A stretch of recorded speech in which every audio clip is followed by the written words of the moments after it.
Cheers, guys. Epix911, welcome to the Elitist Geek. First of all, I just want to apologize for not being online for, holy crap, well, yes, I have been online. I have not been making videos. And actually, that's not a complete truth either. I've been online, I've been making videos, I haven't published videos. I've been trying to get as much done in the man cave here as possible, right? And work's just been super busy. But there's some good shit that'll come out of that. And that's kind of what I want to talk about on this video. The latest games I've purchased for 3DS.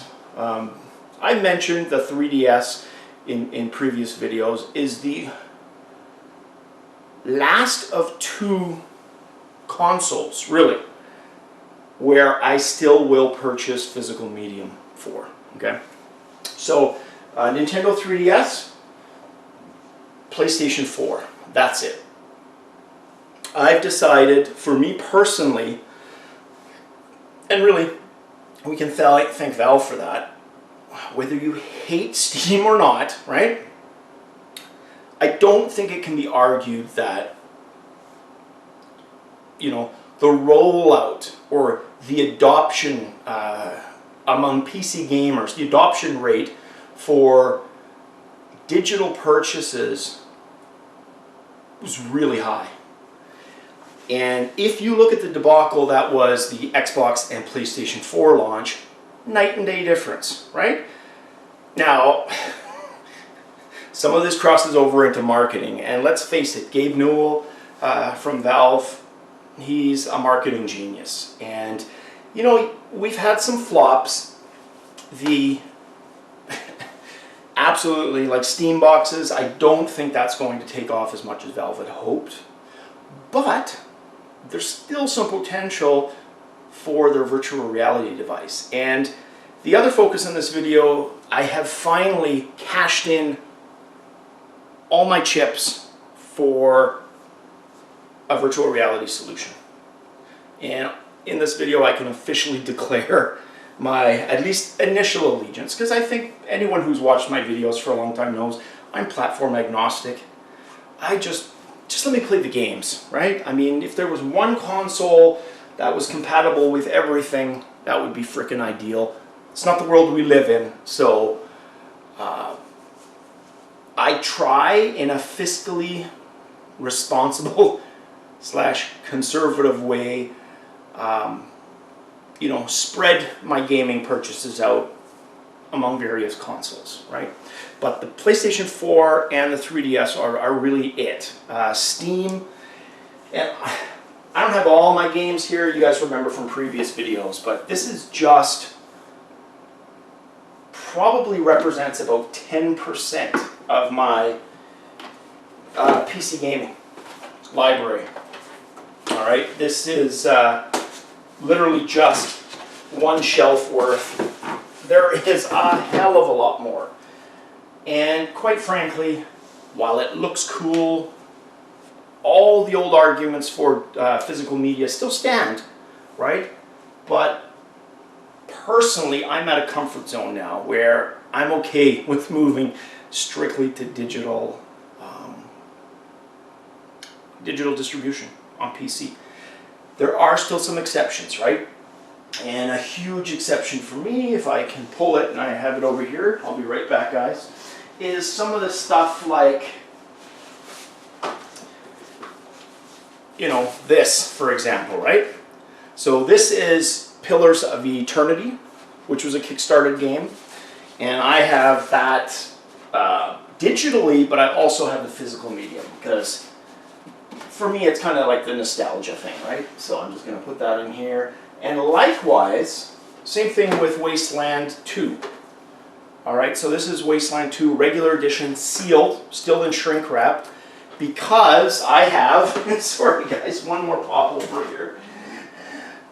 I had the kind of lunchbox director's cut, sort of collector's edition for Wasteland 2, and pretty much just play my enhanced edition now.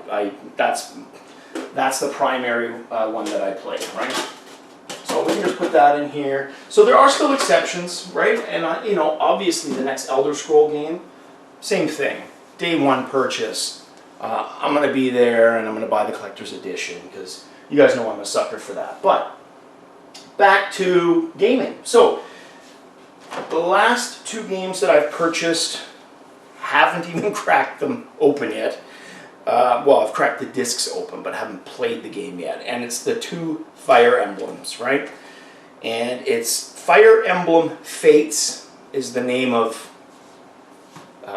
the game, all right? But there was enough standalone content that, and normally I'm all over this, right? Negatively. If I feel that you're shortchanging the consumer for something that should be on one disc, right? And they're getting shortchanged, and you're purposely trying to milk this, turn it into a little cash cow. All kinds of issues with that. I don't feel that was the case. Let me make an argument for that. Both of these games have an average of about 40 hours of gaming experience. To me, a tactical or strategy-based RPG should have 20 to 40 hours of gameplay, right? So for this to kind of be on the high end of that, I'm fine with that, right? There's a third piece of the puzzle, because these two, on the special edition that came out on one cartridge called Fire Emblem Fates, right? Then there's also a third component, which is an entire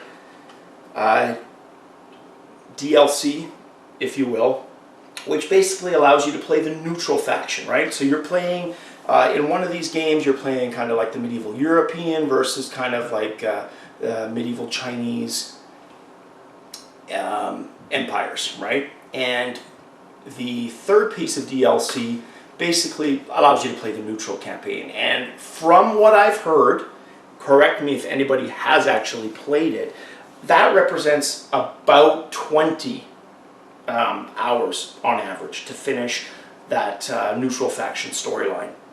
So you add that all together, you've got basically 100 hours worth of gameplay. To release that on 2 discs with the DLC purchase, I got no problem with that. So expect some reviews on this. I am so behind on reviews, but they will come. And yeah, what's the other thing? I'm just going to take a quick look here. So basically, Monster Hunter, we're just going to go off the cuff a little bit, guys. Totally not scripted here. Just trying to see if there's anything else I forgot. No, so what I've still got to look forward to, so I purchased the Fire Emblem Fates, is we have Etrian Odyssey 5 at some point, hopefully near the end of this year. And then we also have Bravely Default 2nd, which is going to be coming out in April. And then the only other game that I'm really jonesing for is Dark Souls 3. And Dark Souls 3 is going to be released, if everything's still on track, April 15th. So within a couple of weeks. So super stoked about that. The other thing I wanted to mention, guys, is going back to the whole virtual reality thing. All right? So we talked about Steam, Valve, we talked about Gabe Newell, and I always love to draw the analogy. To me, Gabe Newell's like Scrooge McDuck, right? I picture that guy literally swimming in a vault of coins and paper. Although I guess digital, it would be a bunch of electronic fund transfer stamps as opposed to money. But I digress, right? The point is, he's been on the curve more often than not. And digital distribution is just another example. Xbox and Sony, Microsoft and Sony would have loved to have had the type of digital acceptance that Steam achieved, right? Valve through Steam. So, where did I go with virtual reality? Here was my decision. The technology for the PlayStation 4 is okay. But I'm not looking for an okay experience. I'm looking for a fucking mind-blowing experience, right? It doesn't provide a lot of the tracking, the virtual room stuff. It's as you would expect from a console, it's an all-in self-contained solution. So right away, it really wasn't a factor. It was a two-horse race as far as I was concerned from day one. HTC Vive versus the Oculus Rift. Now, huge fan of Lucky Palmer's. Love the fact that he was able to resurrect virtual reality from the horrible implementation, which admittedly limited by technology at the time, that we experienced with the Virtual Nintendo and some of those horrible, I think it was the VFX1, which was the 320 by 200. So basically standard VGA resolution. You want to talk screen doors? You could literally like connect the dots. That's how bad the screen dooring was, with no real proper tracking. It was just way too primitive. Fast forward, here we are, 1080p minimum finally. So Steam is releasing their solution with an Xbox 360 controller. Really, guys? Really? So you had the buyout from Facebook. You had all that market lead.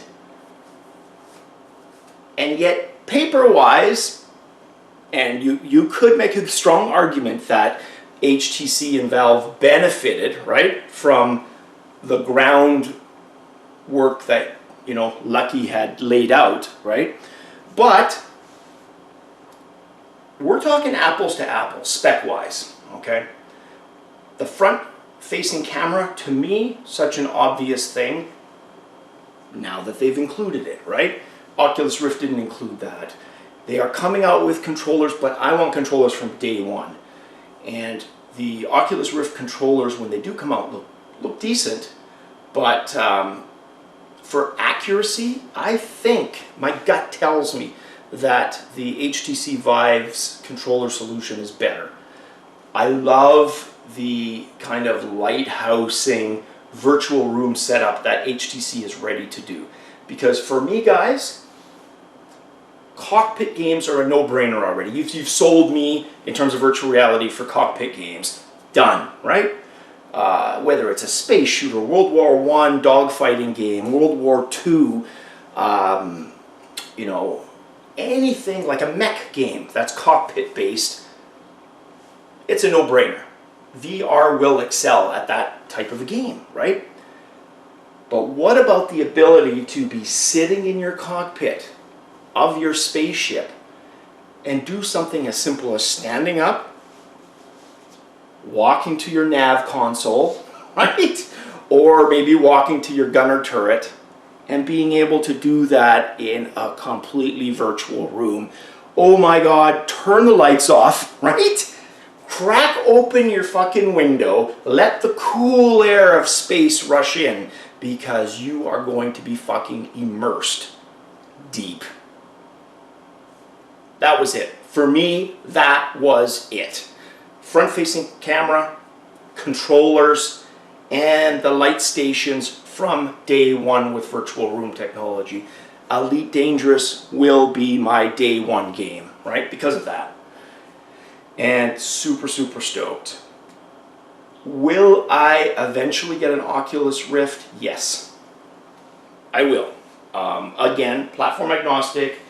I purchase what allows me to play the best games. And there, right now, aren't huge compelling reasons to pick the Oculus Rift over the HTC Vive gaming-wise. Okay?